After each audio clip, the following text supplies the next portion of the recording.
So it's a quiet day at my office because it's Christmas time, as everybody knows. So things are very, very quiet right now. So I decided to steal this time and talk to you guys about a movie from a franchise that I had sworn I would have nothing to do with, but the trailer made me think twice, and I'm glad I did.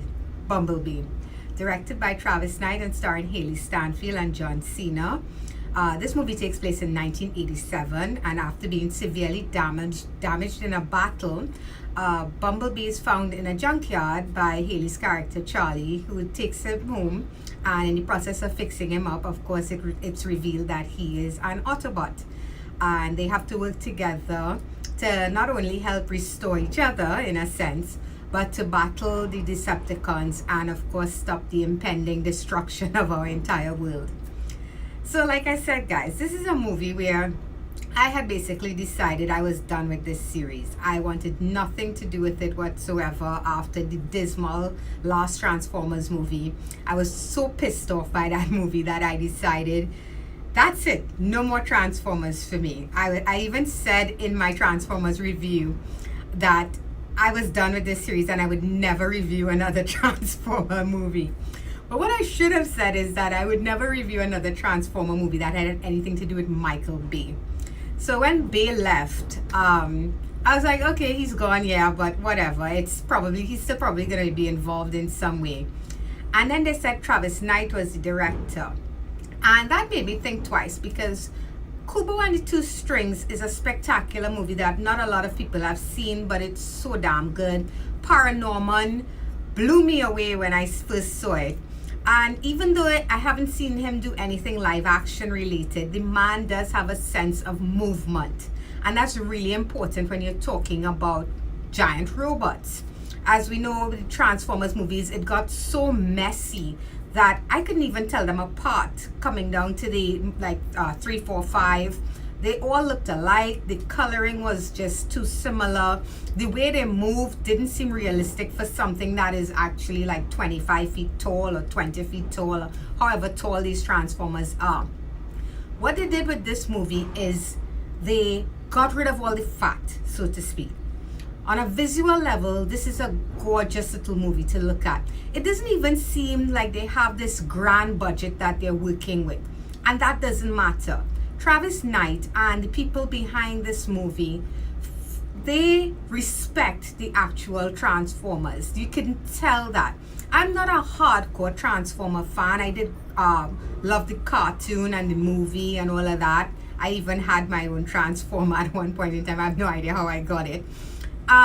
These Bumblebee, the Autobots, the Decepticons, they look like those toys. They look like those Hasbro toys. And they move in a way that seems like this is what they would actually move like. This is what they would actually look like. The color is fantastic. The color choices are good. You can tell every one of them apart.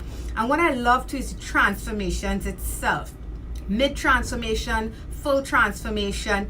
I could actually see everything that was going on. The fight sequences, it was so good. It was like Pacific Rim Part 1 good, in the sense that you could feel the weight of these Autobots and these Decepticons. They seemed like they could actually move the way they were moving. Everything felt, in a way, real and grounded.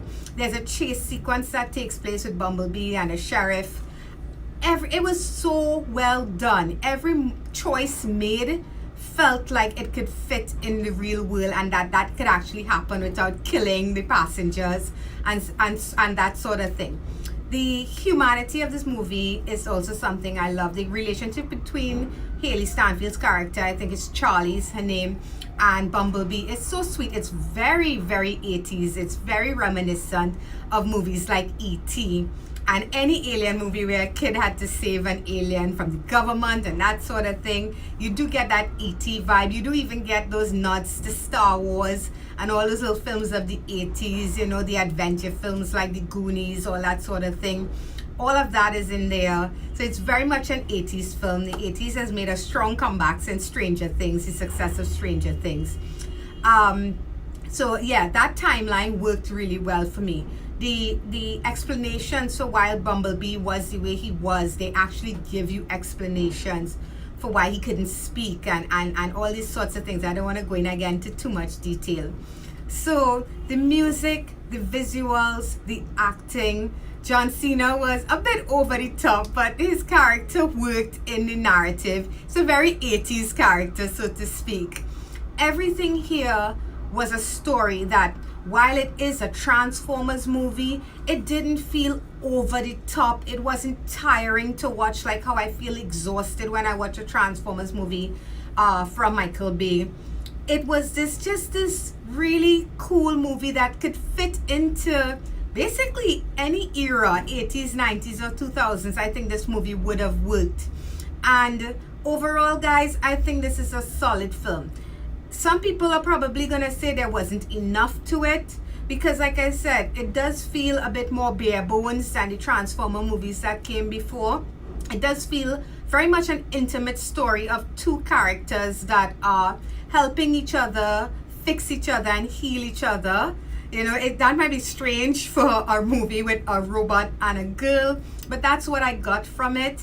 And this made me excited to see where they would take this franchise in the future, because this feels like a movie that actually acknowledges where it came from, the roots of where it came from, the Transformer toys and the Transformer movies. This is a movie that felt like it respected at the core of its characters.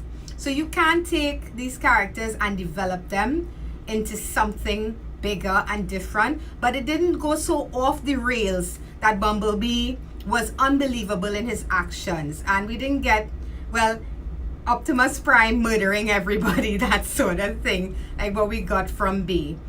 They never went too far, and I think it was just right. So I'm giving it a 7 out of 10. And that's it, guys. So Bumblebee, I have to take it back. I will definitely be checking out Transformer movies in the future once they stick on this trajectory, and maybe hopefully Travis Knight is the one behind the lens. If you guys like this video, please feel free to hit that thumbs up button. It's very much appreciated, guys. If you want to subscribe to my channel, you can click on my face somewhere over there. And until next time, guys, bye bye.